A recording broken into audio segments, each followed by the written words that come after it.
C'est one and only, the one and only, Monsieur François Nicolas Duvalier, leader. Alors, c'est ça nous tout attendons. Pas de mentir là-dedans. Nous parlons de chance pour nous donner leader.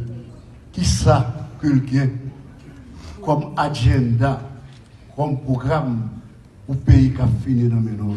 Avec vous encore une fois, Monsieur François Nicolas Duvalier. Merci, Monsieur François.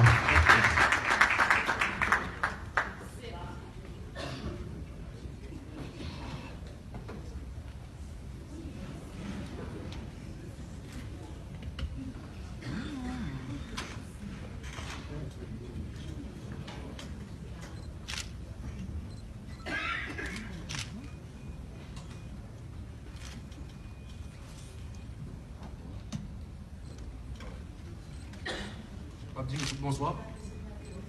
Bonsoir. Bonsoir. Bonsoir. Bonsoir, le futur président. Windsor des autres. Voici la vérité. Oh, wow.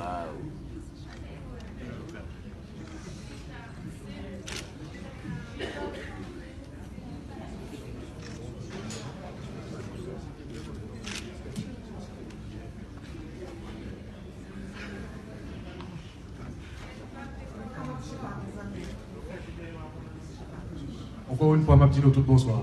Bonsoir. Salut nous tous qui là, qui fait déplacement pour venir passer soirée ça avec nous. Particulièrement, je saluer Caroline, Marie-Denise, Loulou et toute l'équipe là qui réussit, font un bel travail pour nous tous passer soirée ça ensemble à soir.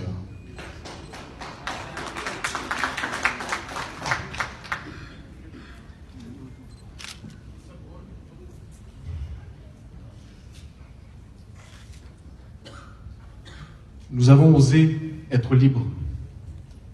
Soyons-le par nous-mêmes et pour nous-mêmes. Ce sont les mots de Jean-Jacques Dessalines. Une aspiration. Ensemble, collectivement, voyons comment nous pouvons nous-mêmes aujourd'hui briser les chaînes de la pauvreté et du sous-développement.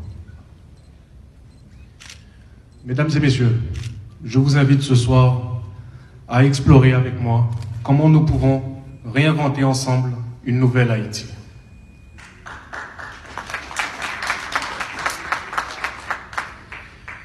Après le constat d'échec généralisé de l'État haïtien depuis ces 30 dernières années, notre pays connaît une véritable descente aux enfers, caractérisée par la faillite des élites, la détérioration des conditions de vie de la population et la mauvaise gouvernance.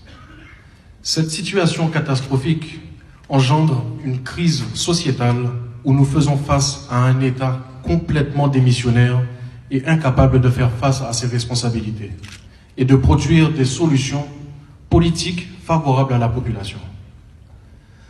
Face à une situation aussi chaotique, Haïti a besoin, pour les 25 prochaines années, ou en tout cas pour son futur en général, pour sortir d'un tel marasme, d'une rupture avec un tel système, de mauvaises pratiques, et d'une relance économique avec un taux de croissance à 2 chiffres, et de grandes réformes, notamment politiques, afin d'impulser une nouvelle dynamique, de réconcilier la nation avec elle-même et de créer une stabilité politique et sociale nécessaire au développement durable. Il est primordial de comprendre que le développement de tout pays doit avoir 3 grands axes pour base. Un système agricole solide et dynamique, une éducation de qualité, une bonne infrastructure de santé. Haïti ne peut pas échapper à cette dynamique si elle veut engager dans la voie du développement durable. Concernant un système agricole solide et dynamique, depuis notre tendre enfance, on nous a toujours dit qu'Haïti est un pays essentiellement agricole. Pourtant, nous assistons à une dégringolade de notre système agricole où nous sommes obligés de presque tout importer. Notre système agricole doit être au cœur de notre économie. Il doit représenter une large part du produit intérieur brut. Il doit représenter également une bonne source de devises.